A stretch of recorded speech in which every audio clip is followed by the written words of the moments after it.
forgiving those who hurt you. Ephesians chapter 4 verse 32. And be ye kind one to another, tender-hearted, forgiving one another, even as God for Christ's sake hath forgiven you. Ephesians chapter 4 verse 32.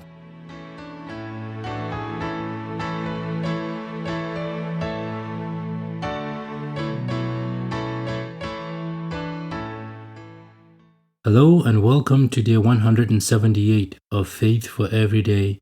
Today we are talking about something that can be both freeing and challenging, and that is forgiveness.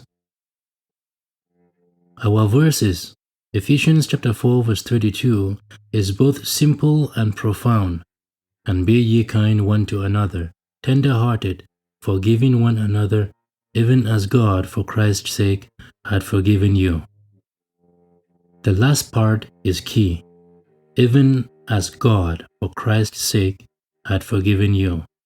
It means that the reason we forgive others is because we have been forgiven first.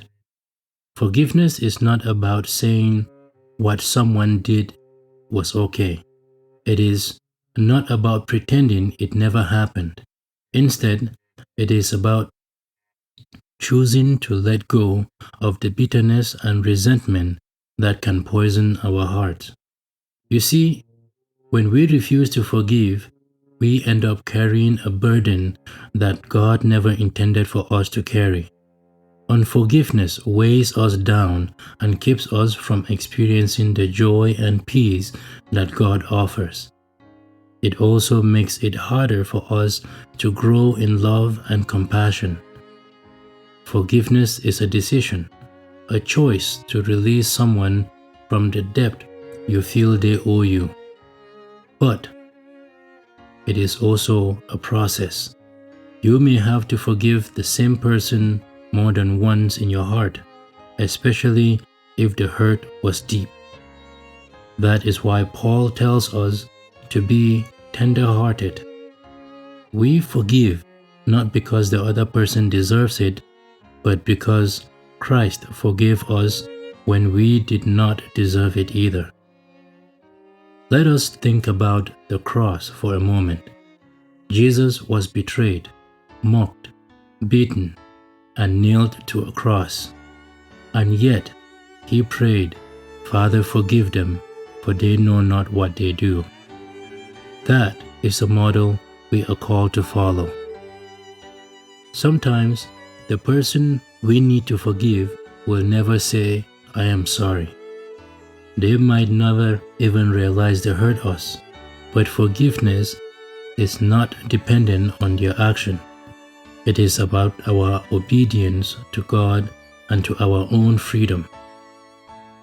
Is there someone in your life you have been struggling to forgive? Maybe it is a friend who broke your trust, a family member who said something hurtful, or even a stranger whose actions impacted you deeply.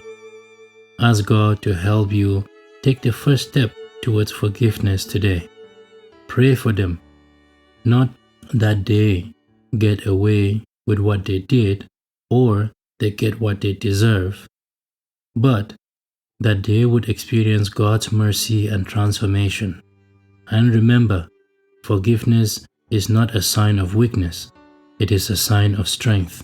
It is a reflection of the grace we ourselves have received. Today, let us be people who choose kindness, tenderness, and forgiveness, not because it is easy, but because God has been so kind, so tender-hearted, and so forgiving towards us. Until next time, keep extending the same grace you received, and watch how God uses it to heal your heart. Thank you very much for listening.